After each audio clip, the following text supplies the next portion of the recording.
शहीद स्मारक पे धरने को 22 दिन हो गए और हमें 22 तारीख हो गई। मतलब हम हमारा जो आंदोलन की शुरुआत हमने करीब प्रेस कॉन्फ्रेंस करने के बाद वो 1 महीने की तरफ बढ़ रहा है और 25 तारीख तो बड़ी रैली हम राजधानी के अंदर कर रहे हैं। बच्चे उसको अलग अलग नाम दे रहे हैं। हम सोच रहे हैं 10-5 मिनट बाद रैली को एक ऐसा नाम अपना दिया जाए, 10 मिनट बाद भी दे देंगे, तुम 2 दिन के अंदर कर दोगे। रैली तो रेला होगा निश्चित रूप से। और इस बार राजस्थान के जवानों ने ठान लिया कि जिस तरह कांग्रेस और भारतीय जनता पार्टी ने बार बार नौजवानों को तंग परेशान किया और जिंदा मक्खी किस तरह बीजेपी ने निगली। आज प्रधानमंत्री बीकानेर के अंदर आए थे, लेकिन भाइयों बेरोजगार, महंगाई और पेपर लीक पे एक शब्द भी नहीं बोला राजस्थान। आप देखिए, इससे बड़ी विडंबना नहीं हो सकती राजस्थान के अंदर। उनको पता है कि बोलने की आवश्यकता नहीं, राजस्थान के लोगों को सीरियस भी नहीं लेते, वो दिल्ली वाले भी सीरियस नहीं लेते। 19 के अंदर जब हम गए और पहली बार जब किसानों के लिए मैंने सत्ता छोड़ी, तब पता लगा कि राजस्थान में भी राजनीतिक लड़ाके होते हैं जो राजनीतिक स्वार्थ को हटा के और किसानों के काम आ सकते हैं। लोग सिर्फ उनको पता है एक बार टिकट दे दो कांग्रेस और बीजेपी, कांग्रेस बीजेपी टिकट दो, टिकट के लिए लाइन लगा खड़े हो जाते हैं। टिकट बांटी नहीं है नेताओं ने। टिकट बांटने का अगर पहली बार काम किया तो 18 के अंदर 2018 में राष्ट्रीय लोकतांत्रिक पार्टी पहली पार्टी बनी 66 साल बाद, और उसने टिकट जयपुर के अंदर आम आदमी, गरीब आदमी, किसान, दलित, शोषित के कहने से टिकटें दी और आप खुद ने अपने अपने उम्मीदवारों का चयन किया। ये 18 से शुरुआत हुई, 18 से 23 और 23 से 28। ये जो आने वाले 3.5 साल का समय, निश्चित रूप से इस बार राजस्थान में भूचाल आएगा, सुनामी आएगी और राजस्थान की हर जाति, हर तबका इस बार अपना संघर्ष खुद करेगा, खुद के सम्मान की लड़ाई लड़ेगा और सत्ता पर कब्जा करेगा। आप देख रहे हैं सोशल मीडिया में किस तरह से लोग इस आंदोलन की सफलता को देखते हुए गलत ट्रैक पर ले जाने का कोशिश करते। अभी मुझे किसी ने कहा कि कोई मंत्री की पोती पकड़ी गई नकल करते हुए। सही बात है, आप बताओ इससे बड़ी विडंबना क्या है कि मंत्री जी की खुद की अगर पोती नकल करे तो मंत्री संस्कार ऐसे ही दे रहेंगे अपने बच्चों को कि नकल करो बेटा जाके, क्योंकि जो माँ बाप के संस्कार होते हैं वही तो बच्चों के अंदर आते हैं। मेरे अंदर संघर्ष के संस्कार, ईमानदारी के संस्कार थे, इससे तो लड़ाई लड़ रहा हूँ। नहीं तो घने ही लोग बैठे हैं चोर उच्चके लुच्चे जो अरबों खरबों रुपए कमा गए, लेकिन उनके संस्कार क्या थे, पीछे 2 पीढ़ी पीछे जाके पता लगेगा तो भाई तो गांव छोड़ के भाग गया था, कोई मूंग चोरता था, कोई भैंस चोरता था, कोई दूसरा काम करता था, उसका बेटा पोता बड़ा बन गया, फॉर्च्यून लेकर घूम रहा है। पहले दादाजी क्या करते, बोल दादाजी तो गाँव के अंदर चोरी करते थे, बकरियां चोरते थे। सही है, बन गए पैसे वाले लोग भाई। पैसे वालों का 60 साल पहले का इतिहास उठा के देखो, बहुत से लोग ऐसे मिलेंगे जो चोरी चकारी करते थे, या कोई भूमाफिया होगा, कोई शराब माफिया होगा, कोई पर्यटन माफिया होगा। आजकल तो नए नए धंधे खोल लिए लोगों ने, आजकल तो पता ही नहीं चलता, बहुत सावधानी से आगे बढ़ना पड़ता है। पता लगे बहुत बड़ी गाड़ी, बड़ी पर्सनैलिटी और काम क्या निकले वो आप सोच ही नहीं सकते क्या काम करते हैं। एक ऑनलाइन ठगी का और चल गया मामला, हमारे बच्चे बोले ध्यान रखना, ऑनलाइन ठगी के मामले में नहीं फंसना किसी को। छोटे से शुरुआत करे 2, 5, 10 लाख रुपए कमाने के चक्कर में पूरा जीवन बर्बाद हो जाएगा। बार बार जगह मुकदमे दर्ज करके पुलिस ले जाती है, मारपीट करती है, बर्बाद हो जाते हो, बदनाम हो जाते हो। ये तो कहीं भी कमा सकता है आदमी यार, मेहनत करने के लिए दूसरी बहुत सी जगह। आप जाके देखो कि राजस्थान के अंदर तो कोई उद्योग धंधे नहीं थे, फिर भी राजस्थान के लोगों ने, मारवाड़ी जिनको आप कहते हैं, वो मारवाड़ी सेठों ने साइकिल से शुरुआत की और पूरे देश को अपना लोहा मनवाया। बिरला से लेके, बांगड़ से लेके, बहुत से ऐसे धन्ना सेठ हुए राजस्थान से जो बाहर गए और उन्होंने अपनी हुनर, ताकत, मेहनत और लगन से, ईमानदारी, आज भी गुजरात, महाराष्ट्र, साउथ के अंदर, नॉर्थ ईस्ट में चले जाओ, हमारे हर समाज के बच्चे निश्चित रूप से मेहनत करते हैं और राजस्थान के बहुत बड़ा मान और सम्मान है। कहते हैं मारवाड़ी आगे, राजस्थानी आगे, ये भरोसेमंद है। उन्होंने भरोसा स्थापित किया और यहाँ भरोसा तोड़ने का काम करें। एमडी, इसमें एक नशा और जिस तरह के अपराध, बताए किस तरह नौजवान इस पैसों के चक्कर में किस दिशा के होता है, और कोई आपको रोक नहीं रहा है, कोई नहीं रोकेगा। कांग्रेस तो दूसरी लड़ाई लड़ रही है, कांग्रेस को मतलब ही नहीं इन बातों से, उनको टाइम पास करना है। पंचायत चुनाव आ जाएंगे, लोग वोट डाल देंगे, कुछ जगह जीत जाएंगे, हार जाएंगे, 6 महीना चर्चा चलेगी, फिर विधानसभा चुनाव आ जाएंगे। लोगों को भूलने की आदत है, नई बार 9 दिन भूले और गलती से अगर इतिहास याद दिला दिया तो नाराज हो जाएंगे। हमारे बारे में ऐसे कैसे? अरे यार मैं थोड़ा कह रहा हूँ, तो सारा सिस्टम चला हुआ। यहाँ तो राजस्थान में कहो कुछ मत, बस वोट देने सही, मोदी सही आदमी है, वो ऐसी तैसी कर रहा राजस्थान की देश की, चाहे जो बात कहता है वोट भी ले लेता है, कुछ देता भी नहीं, और सब की हालत क्या करके पर्ची से मुख्यमंत्री बनाया राजस्थान में। इससे बड़ा दुर्भाग्य है क्या राजस्थान का? क्या राजस्थान का भी यही मान सम्मान रहा है कि भजनलाल मुख्यमंत्री बने? अगर संघर्ष करके बनते तो कोई दिक्कत नहीं, 15 दौड़ में और एक सीएम बन जाता। जिस तरह भजनलाल बने, जिस तरह मोहनलाल बने, उनका भाई तीसरा बना। अरे मेरे भाइयों, थोड़े दिनों बाद ऐसे फरमान भी जारी हो सकते हैं। मोदी जी हैं, अब की बार अगर लोग नहीं संभले, और ये जब तक कांग्रेस के अंदर भाई बहन और इनका जीजा बैठा है, जिसको रोज ईडी पकड़ के ले जाती, रोज इनकी टैक्सी, मुझे नहीं लगता कांग्रेस लड़ पाएगी देश के अंदर। आपको तीसरी ताकत के रूप में तमाम लोगों को लड़ना होगा और नौजवानों को हुंकार भरनी होगी लड़ाई लड़ने की। और वो हुंकार 25 तारीख को आप देखेंगे। शुरुआत आप बताओगे तो टेलर है, और अग्निवीर समाप्त कराएंगे, सेना का सम्मान लौटाएंगे। वो पिक्चर होगी दिल्ली की तरफ, ये आपको ही करना पड़ेगा। लड़ोगे तभी तो मानेंगे लोग। आज ये बताओ, मैं लड़ रहा हूं, इसलिए तो आप बैठे हो, मेरा इंतजार कर रहे हो। मैं अगर 2003 में नहीं लड़ता और वसुंधरा की सैंडल उठा लेता, उस समय तो दूसरे उठा रहे थे, तो फिर गहलोत के, फिर इसकी चप्पल, इसकी साड़ी ड्राई क्लीन करा दो कि ये काम, ये धंधे करते थे, फिर बन जाते मंत्री तो बन जाते, कोई दिक्कत नहीं। प्रॉपर्टियां भी खूब इकट्ठी कर लेते, विदेश यात्राएं कर लेते, लेकिन मान सम्मान नहीं मिलता। घर में बच्चे ये नहीं कहते कि पापा आप बहुत मजबूत हो, आप सबके लिए लड़ रहे हो, और आसपास के लोग ये नहीं कहते कि लड़ाई बहुत जबरदस्त लड़ी, सत्ता नहीं मिली। अब लोग आपको कह रहे हैं, राजस्थान के नौजवानों को, किसानों को, कि हनुमान तो लड़ाई लड़ रहा था, आपने वोट क्यों नहीं दिए? 18 में 3 सीट दे दी। मैंने तो किसानों के लिए सत्ता छोड़ी, कायदे से 30 सीट होनी चाहिए 23 के अंदर। जब मैं सत्ता छोड़ के सड़कों पर आपके बीच आ गया, लेकिन 3 की 1 कर दी, 1 की 0 कर दी। फिर भी मैं ही लड़ रहा हूँ, कोई नहीं लड़ने वाला। विधानसभा के अंदर नहीं लड़ रहा हूँ तो क्या बाहर की तरफ लड़ रहा हूँ? देश में लड़ रहा हूँ, लोकसभा में लड़ रहा हूँ। आज 2 मीटिंग थी। कल मैंने आपको पूछा सबको, अगर मैं कह देता कि मीटिंग में जा रहा हूं तो आप कहते भाई साहब चले गए, चलो धरने में क्या हुआ, तो मत, लेकिन मुझे पता कि आप रहोगे। मीटिंग इंपॉर्टेंट थी, एक इंडस्ट्री की मीटिंग थी उद्योग से संबंधित, और दूसरी मीटिंग थी जो हमने लोकसभा के अंदर जल संसाधन, पीने के पानी, सिंचाई के पानी को लेकर मामले उठाए राजस्थान के अंदर या देश के अंदर। जो हमारा पानी पंजाब से आ रहा, लुधियाना की फैक्ट्रियों का गंदा पानी रसायन डाल के, और उससे कैंसर हो जाता। नागौर, बीकानेर, हनुमानगढ़, गंगानगर, तमाम जो नए जिले हमारे जोधपुर, तो उसमें पीने का शुद्ध पानी कैसे मिले?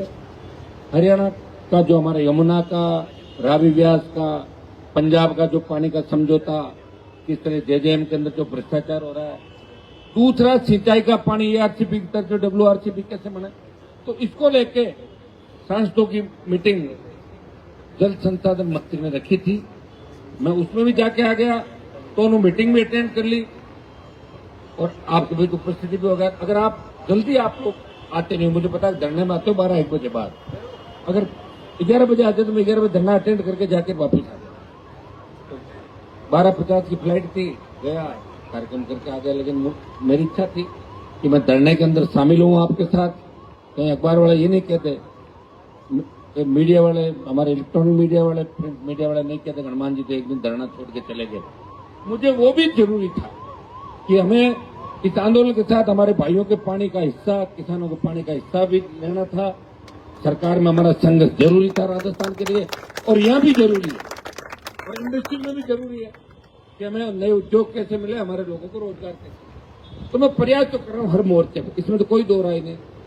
और प्रयास करते करते जो देखो इतने ज्यादा तादाद के अंदर, चाहे जहाँ हुकार ललकार हर किसी के लड़े, छात्र संघ के अंदर बच्चा है, छात्र चुनाव ने लड़ लिया 1 महीने, तो लड़ाई के अंदर हुआ क्या?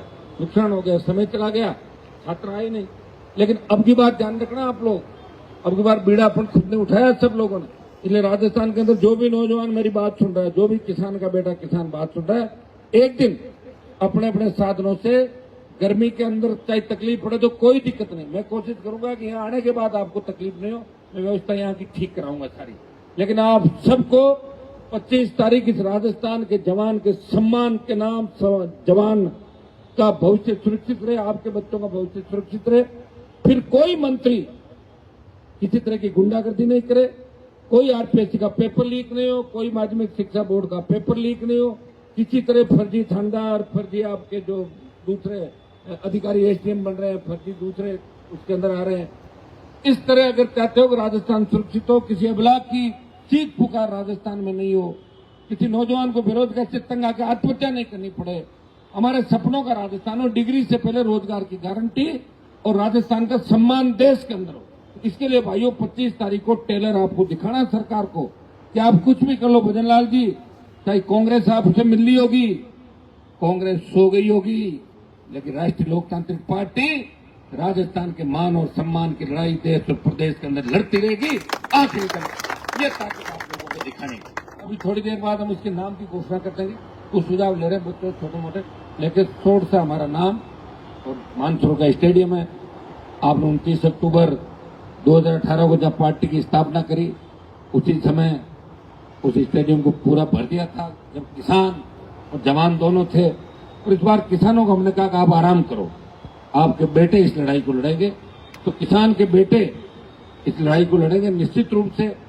मुझे पूरी उम्मीद है इस बार राजस्थान के हर जिले से नौजवान आएगा और हर जाति का नौजवान इस रैली को सफल बनाने के लिए, इस राजस्थान के उज्जवल भविष्य के लिए कांग्रेस और भारतीय जनता पार्टी जिस तरह ठग रही राजस्थान को, ये बार बार क्यों आ रहा है आपको पता है? राजस्थान नेता यार आरएलपी वाले थोड़े बहुत चलते हैं ना, तो इनको भुलाएं कैसे? इसलिए बड़ी बड़ी हमारे वहाँ नागौर में तो आदेश निकाल दिया था कि सारे चपड़ासी मोदी जी की रैली में जाएंगे। अरे वो किसने बुलाया? बोले नहीं वो काम काज देगा, वो बिठा दिया कुर्सी पर। नरेगा वाले बैठ जाते हैं। हाँ, नरेगा वालों कह दिया भाई तुम्हारा पूरा भर देंगे चल। लेकिन उनका मीडिया मैनेजमेंट इतना अच्छा ना, लिख देंगे इतने लाख, कौन मना करे? हमारे काम में तो बोले आज सब लगेगी, वहाँ चलो नरेगा वाले को बस भर के लेके कुछ लोगों को बोला हाँ, तो इसका मतलब मोदी जी के पास वो कला है ना, लोकतंत्र के अंदर वोट ले लो चाहे कैसे ही लो। जैसे हमारे नेता पहले कैसे वोट लेते नागौर में कि बिजली आएगी तो करंट आ जाएगा, रेल आएगी तो चोर आएंगे, लड़कियां पढ़ेगी तो भाग जाएगी, बर्बाद कर दिया नागौर डिस्ट्रिक्ट। ये तो मैं यहाँ से वहां गया, यूनिवर्सिटी छोड़ के वहां गया, मैं तो यहीं से पढ़ जाता हूँ उस समय। लेकिन मैंने जयपुर का भी ध्यान रखा, जयपुर का ध्यान रखा। मैं चाहता तो जयपुर की एक सीट पे अतिक्रमण कर लेता 1998 का, यहाँ से कहीं कहीं चुनाव लड़ लेता, परमानेंट हो जाती मेरी सीट। लेकिन मैंने यहाँ जयपुर के भाई लड़ेंगे, मैं नागौर को जगाऊंगा, क्योंकि लोग हमें कहते थे कि आप तो उसी तालाब में पानी पीते हो जहाँ भैंस बैठती है, भैंस गोबर करती है, वहाँ भैंस के पास बैठे। आपके यहाँ तो नारू लोग होता था, आपके तो पढ़ाई का माहौल नहीं है, अनपढ़ ज्यादा है, लड़कियां पढ़ी लिखी नहीं। तो ये बात मेरे चुभ गई मेरे भाइयों, इससे मैं गया हूँ। अब तो ये जो पोती पोते घूम रहे हैं ना, ये मेरे देखा था कि घूम रहे हैं, इनको पता ही नहीं नागौर किधर था। इनके दादाजी तो नागौर को बर्बाद कर दिया, वो मैंने ठीक किया। ये कोशिश करें कोई बर्बाद किसी कोने में अगर नहीं हुआ उसको वापिस जाके करें कैसे, घूमते घूमते। और अब क्या करें, लग रहा है आप देख लीजिए। तो मैंने तो कोशिश ये की कि नागौर, जोधपुर, बाड़मेर, अजमेर, भीलवाड़ा, चित्तौड़, बीकानेर, यहाँ एजुकेशन हमारा कम था, सीकर झुंझुनू में ज्यादा था। हनुमानगढ़, गंगानगर हमारे शिक्षित इलाके हैं, मजबूत है। जयपुर में भी एजुकेशन कम था। हम जब पढ़ते थे यूनिवर्सिटी के अंदर तो बच्चों को कोई पढ़ाई का मतलब ही नहीं था। लोग, मैं 98 के अंदर गया, मैं स्पीच देता था गाँव में, तो लोग पता क्या कहते थे, मुख्य साहब बच्चों को पढ़ाओ लिखाओ। क्या टामरा ने घोना खोटी मत करो, घोना समझ गया बकरियां, क्या फालतू का भाषण मत दो। बाबो कह गए थे कि बातें पढ़ाई में की कौन पढ़ी। मतलब नाथुराम जी ने इतना लोगों के दिमाग में भर दिया और उसको भी भगवान मानते, उल्टा प्रचार करते, उल्टे भाषण देते। नहर जो आ रही थी नागौर, जोधपुर, इन इलाकों के अंदर, पूरे नहर की हमारी जरूरत नहीं भाई। यहाँ फालतू के अंदर नहर में तो लाशें तिरती है, पानी गंदा हो जाएगा, कैसे पीने, उसको उधर ले जाओ मोहनगढ़ नाचना। आप बताओ इतना काम कर सकता है कोई नेता? और फिर भी पब्लिक वोट देती जा रही है। तो हमारे लोग कितने सीधे होंगे बताओ, अगर समय रहते इस बात को समझ जाते। मैं तो कहता हूं अब समझ जाते कि उस के चुनाव में गजेंद्र सिंह जी ने कहा कि मेरी मूछ ऊंची कर दो, तो वोट देते थे मुझे, तो मूछ कट जाती उनकी, लेकिन उनकी मूछ काटी नहीं, ऊंची करा दी। तभी तो लोग कह रहे इमरान हार गया ये वो। अरे वो तो अपनी खुद की पार्टी के दम पे लड़ रहा है भाई, बीजेपी कांग्रेस थोड़ी लड़ रहा है। पार्टी के चिन्ह के 5, 10, 15, 20 हजार वोट पार्टी के चिन्ह के होते हैं। सारी पार्टियां मिल लगातार 8 लोग चुनाव लड़ रहा हूं, वोट आई है इसलिए। लेकिन हमारे लोग समझेंगे कब यही लड़ाई। दूसरे लोगों को देखो, अगर उनकी गलती को गलती कह दो तो आग लग जाती है, और हमारे सही को गलत कह दो तुम्हें गुस्सा नहीं आता, शांत हो जाते हो, भूल जाते हो इन चीजों। तो याद रखो, राजस्थान की सत्ता में एक बार कब्जा कर लो, हिम्मत नहीं राजस्थान के अंदर कि आपकी किसान की बात को कोई टाल सके। ये कब्जा करना पड़ेगा सत्ता में। बातें करते हैं, बढ़ जाते हो, बाद में वोट बढ़ जाता है। और अपने साथ साथ तमाम उन लोगों को रखो जो आजादी के आंदोलन के अंदर थे। अरे राजपूतों से हमारा झगड़ा नहीं मेरे भाई। भैरू सिंह जी ने जागीरदारी प्रथा के खिलाफ आंदोलन किया राजस्थान के अंदर। तब जितने जागीरदार राजा थे उन्होंने कोशिश की कि उन पर अटैक कराया जाए, उनको रोका जाए। उस समय कई ऐसे लोग थे जो किसान थे, राजपूतों में किसान जो खेती करता वो भी चाहते थे जागीरदारी प्रथा या सामंतवादी सोच के लोग हटने चाहिए, ये जागीरी खत्म होनी चाहिए। लेकिन अब जो मामला बना, अब आप इस बात को नहीं समझ पा रहे हो कि सोशल मीडिया से एक बात को घुमा के और किस तरह उसको कर दिया जाता। कि साहब हनुमान जी तो हमारी जाति के खिलाफ ही, आपकी जाति के पक्ष में कई बार बोलता हूँ, वो फिर कहाँ गया, वो अध्याय खत्म थोड़ी हो गया। और हो सकता है कि आपके राजा 2-5 अगर गड़बड़ थे, वो खुद ठीक करो, उनके घरानों को ठीक करो, वहां जाओ, उनको संभालो, उनको रोको, चुनाव मत लड़ने दो, तब तो माने कि ताकत है। उनके तो वोट मांगते हो, उनका प्रचार करते हो और गालियां मुझे देते हो, ये भी गलत है, नहीं करना चाहिए। समझदार समाजों को बहुत ध्यान रखना चाहिए, सामाजिक द्वेषता कतई नहीं फैलानी चाहिए। मैं ऐसा व्यक्ति हूं, कभी मैंने सामाजिक सौहार्द बिगाड़ने का प्रयास नहीं किया। जाट, राजपूत, गुर्जर, मीणा और ब्राह्मण मेघवाल के अंदर कभी भी संघर्ष की स्थिति आई तो बीच में हनुमान बेनीवाल खड़ा मिला, खुद का नुकसान कर लिया, खुद गालियां खा ली भोले बड़े ना समझो से। अब इनकी गाड़ी निकालते हैं, एक मुकदमा कराओ, फिर सुबह लाइव आके माफी मांगते, साहब मेरी गलती हो गई, दूर खाली में कौन कराए, मेरे को इतना टाइम है क्या पास। वो कोई नहीं, एक साथ ही जितनी देने दे देंगे और मैं इकट्ठी करके वापिस भेज दूंगा, वापिस चली जाएगी सारी जो दे रहा वो ले लो सारे। तो भाइयों तैयारी कर लो, तैयार हो जाओ। 25 को इस बार दिल्ली तक आवाज जानी चाहिए। आज मैं दिल्ली गया, ज्यादा हलचल नहीं थी, 2-3 MP ने कहा कि आप आंदोलन कर रहे हैं, ज्यादा हलचल 25 को होगी। जब आप 1 लाख आ जाओगे ना, तब बिहार तक पता लग जाएगा कि राजस्थान में भी तीसरी ताकत खड़ी होगी और 28 के अंदर राजस्थान की सत्ता पे कब्जा करेंगे। तो उठो, तैयार हो, इंतजार मत करो कि मोदी जी की तरह ऐसी बस लगेगी, उसके अंदर जूस आएगा, खाने का सामान। हम तो 30 सवारी बैठेंगे 60 की सीट पे, बाकी नहीं बैठे 2-2 सीट पर आराम करना। एक की जगह 1.5 को बैठना, 60 की जगह 80 को आना। एक दिन तकलीफ पानी भाई। मैं तो 25 साल से दुख पा रहा हूँ, 30 साल से लड़ते लड़ते हैं, कहाँ से कहाँ पहुंचे। कहाँ तो हमारे 70 लड़के, मेरे जिले 4000 है, जयपुर के 50 होंगे, 3000 पढ़े यूनिवर्सिटी में, अच्छे मंडी हैं जयपुर जिले में। पहले यूनिवर्सिटी में अध्यक्ष कहीं नहीं होता। अरे किसान तो होते ही नहीं थे मेरे भाई, कौन अध्यक्ष होते थे आप भी जानते हो, या तो ब्राह्मण बनते थे और राजपूत अध्यक्ष बनते थे। ये हमारे आने के बाद ही हुआ। जाट, मीणा, शेड्यूल कास्ट, यादव और कौन से बच्चे, कौन गुजर बच गए क्या अभी तक, और हो जाएगा धीरे। तो एक आध कोई बच गया होगा, ये उसके बाद ही चली पूरी पार्टी और गांव के लड़के दिखने लगे सारे। नहीं तो हमारे लड़के वोट दूसरों को देते थे ना, हमारे नेताओं को हराते थे, काम करते थे। उनकी सोच के अंदर बदलाव किया और बदलाव करने के बाद बहुत से बच्चे हर जिले से करीब 25, लेकिन सब कहीं न कहीं पार्टी में एडजस्ट है, मेरे साथ नहीं किया। और मैंने जिताया जिन को, चाहे जोधपुर हो जयपुर हो, मेरे को तो मिलते ही नहीं। वो तो कह रहे, कोई तो कह रहा कांग्रेस में बात हो गई, मेरे राहुल गांधी से हो गई, कोई कह रहे प्रियंका जी घर के बाहर वेट कर रहे हैं, प्रियंका जी के नजदीक जा रहे हैं, कोई किसी और का कह देता है, कोई किसी और का। लड़ना हमारे को संघर्ष हम कर रहे हैं, उनके कर रहे हैं, फायदा किसी और को मिलेगा। इसलिए इस बार हम, हमारा छात्र संगठन है, छात्र इकाई, इसका गठन। अब आप पूछो कब करोगे, करूंगा पहले ये रैली तो हो जाए एक बार, रैली के बाद यहाँ करने वाला कौन है, तुम सब बताने वाले हो, और मुझे ही करना है रात 2 बजे तक बैठना। मेरे भाई बहुत कठिन परिस्थितियां हैं हमारे सामने और लड़ाई लड़ रहे हैं। बहुत बड़ा धन हमारे लोगों के पास नहीं, बच्चे हैं, बेरोजगार है ज्यादातर, फिर भी नौजवान अपनी अपनी ताकत लगा के मदद करते हैं समय समय पे। तो जब बड़ी गाड़ी चल रही है सारी देर तक चल रही है, लेकिन ज्यादा तेज अगर गाड़ी चलती तब तो मोदी अमित शाह रोक देता अपने को, कुछ को मिल जाता हेरा फेरी, मिली नहीं उनको। बाकी तो हेरा फेरी मिली रखी, लोगों की तो हेरा फेरी हो रखी है सारी। अभी तकलीफ के अंदर है नेता।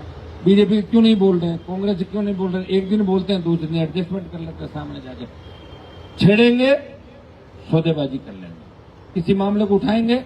बजरी माफिया का जो मैंने इलाज किया, कोई कर सकता है राजस्थान के अंदर? मैं चाहता तो ले लेता, मुझे मना कौन कराता? किसको पता लगता रात को? बताओ मुझे, मेरे काम आते हैं। तुम्हारे में 2, 4, 5 एमएलए बढ़ जाते, लेकिन उसका तो इलाज कर दिया। वोट नहीं मिला ना, जिनकी बजरी सस्ती कराई वही लोग जातिवाद में बंट गए। बताओ, वही लोग कहने लगे हनुमान जी ऐसे ही करें बजरी का आंदोलन। ऐसे ही होता है बजरी का आंदोलन? कितना बड़ा आदमी था वो, पता उसको पूछो, मेरा नाम लेती उसका स्थिति क्या बनती है।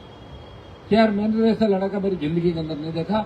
तो साम दाम दंड भेद किसी से एडजस्ट होता ही नहीं, पता नहीं क्या दिमाग होता है।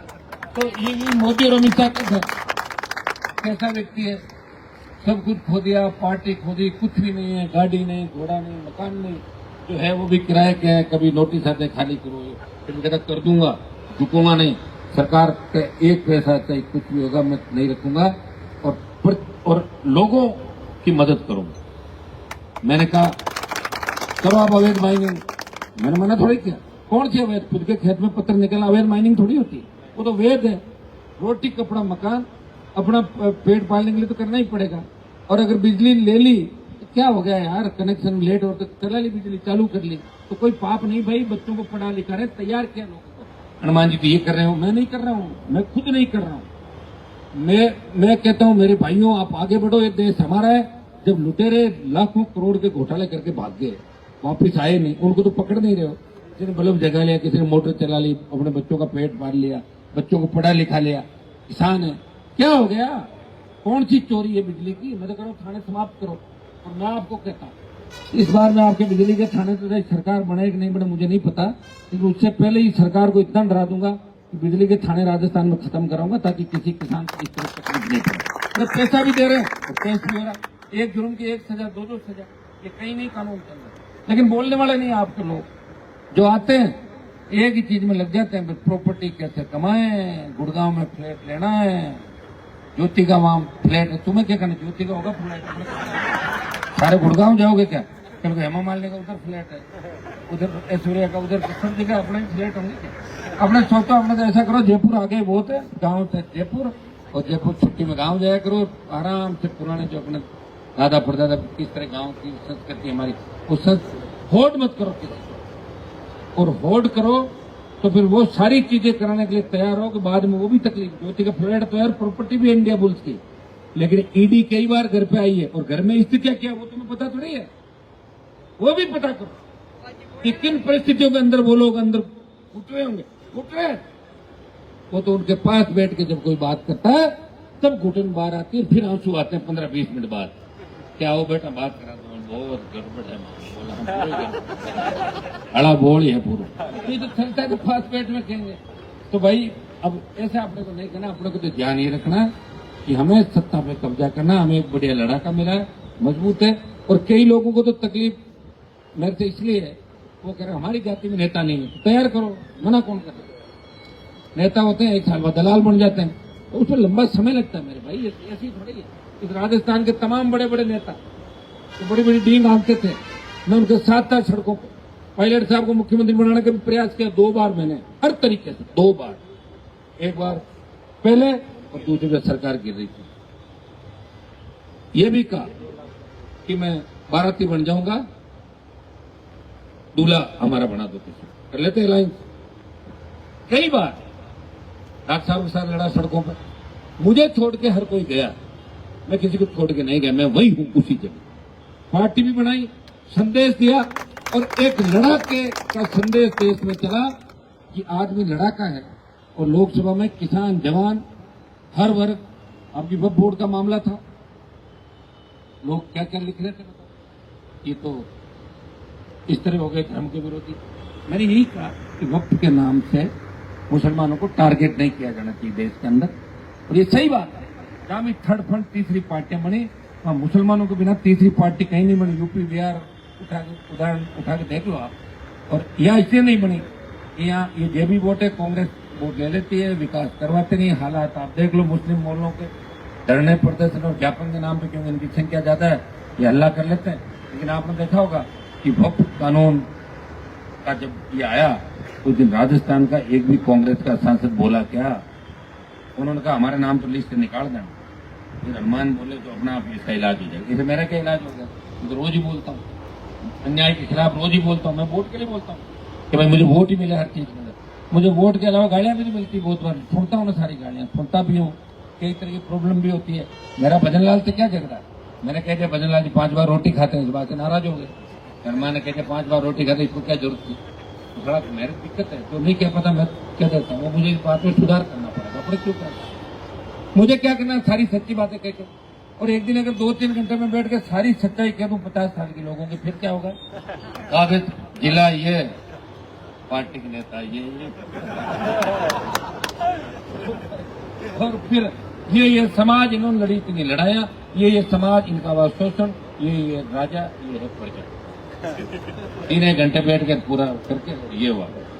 क्यों जो मिलनी गाड़ियां एक साथ आ जाएगी, बार बार रोज रोज पढ़ो, काम छोड़ो, उसमें ले पड़ो, सबको दिक्कत जरूरत हो जाए। हनुमान जी आप थोड़ा भाषण दे देकर थक जाते, अरे हम जातिवादी नहीं, आप जातिवादी हो, घोर जातिवादी। जातिवादी तो पार्टी के लिए बनता, बन जाता, सेट हो जाता। मैं भी जातिवाद के नाम पे कहीं एडजस्ट होता।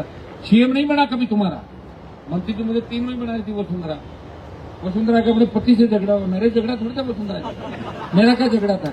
हमारा तो ठीक था, इधर से इधर करना था, मैडम का उसके हस्बैंड का झगड़ा। लेकिन भाइयों, इन ब्राह्मणों की, राजपूतों की जो लड़ाई थी बीजेपी के अंदर, वो लड़ाई मैंने लड़ी। इनके नेताओं से लड़ी नहीं गई बीजेपी के अंदर लड़ाई, मैंने लड़ी। और मैं बाहर आया, पार्टी बनाई, मैडम को घर बिठाया, तब भजन लाल का अवतार हुआ। तभी तो आया भजन लाल जी। जब वसुंधरा जी गई तो भजन लाल जी प्रकट हुआ। ये मेरी लड़ाई कहीं गई, इसके अंदर तमाम जातियों के नेताओं की लड़ाई लड़ी थी पार्टी के अंदर, आंतरिक लोकतंत्र के लिए। अब कुछ लोगों के पेट में दर्द है, हजम नहीं हो रहा, कोई दिक्कत नहीं भाई, करो, अब जो होगा देखा जाएगा। अपना तो अभी तो 25 तारीख करो रैली की तैयारी, उसके बाद और बैठ के बात कर लेंगे। सारा अपनी यही है, मेरे हिसाब से आवश्यकता पड़ेगी नहीं। और अब जो जंग होगी इस देश के अंदर, और जातीय जनगणना होने के बाद देखना अब क्या स्थिति होती है देश के अंदर। इसलिए कांप उठे लोग, वो लोग कांप उठे जिनकी संख्या कम है और ज्यादा तादाद के अंदर एरिया घेर के बैठे हैं, या राजनीति के अंदर उन महत्वपूर्ण पदों पर बैठूंगा।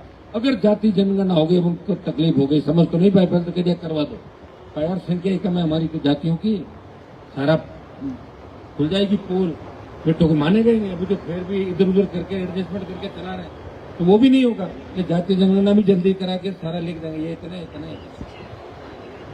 अब इतिहास में तो कई तरह की और बातें चलती, मैं तो कभी इन चीजों में पढ़ता ही नहीं।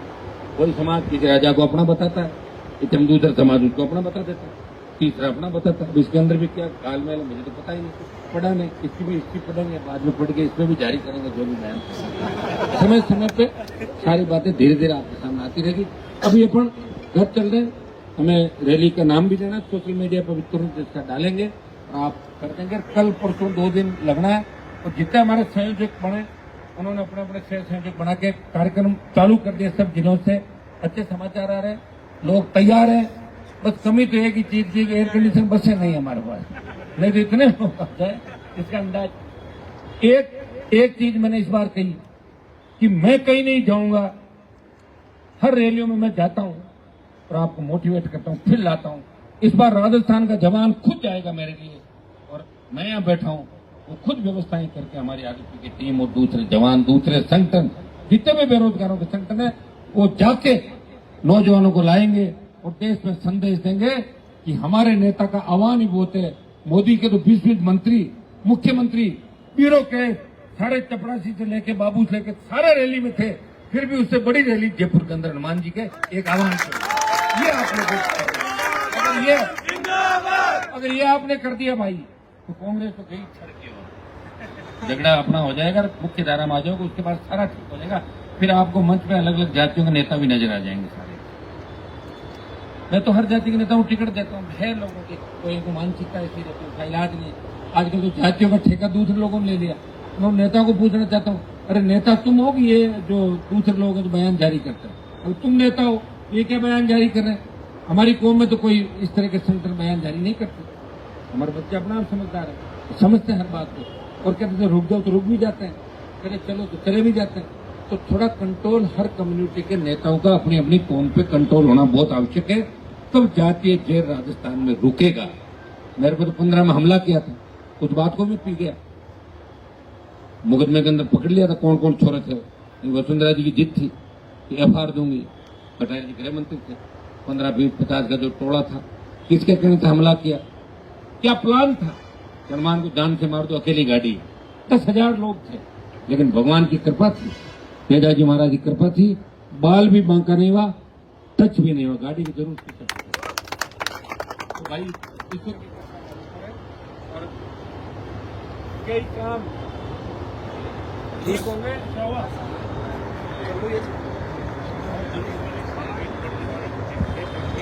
बोलो बोलो, कई काम हमें करने, और हर व्यक्ति जब धरती पर आता है तो किसी न किसी काम के लिए आता है।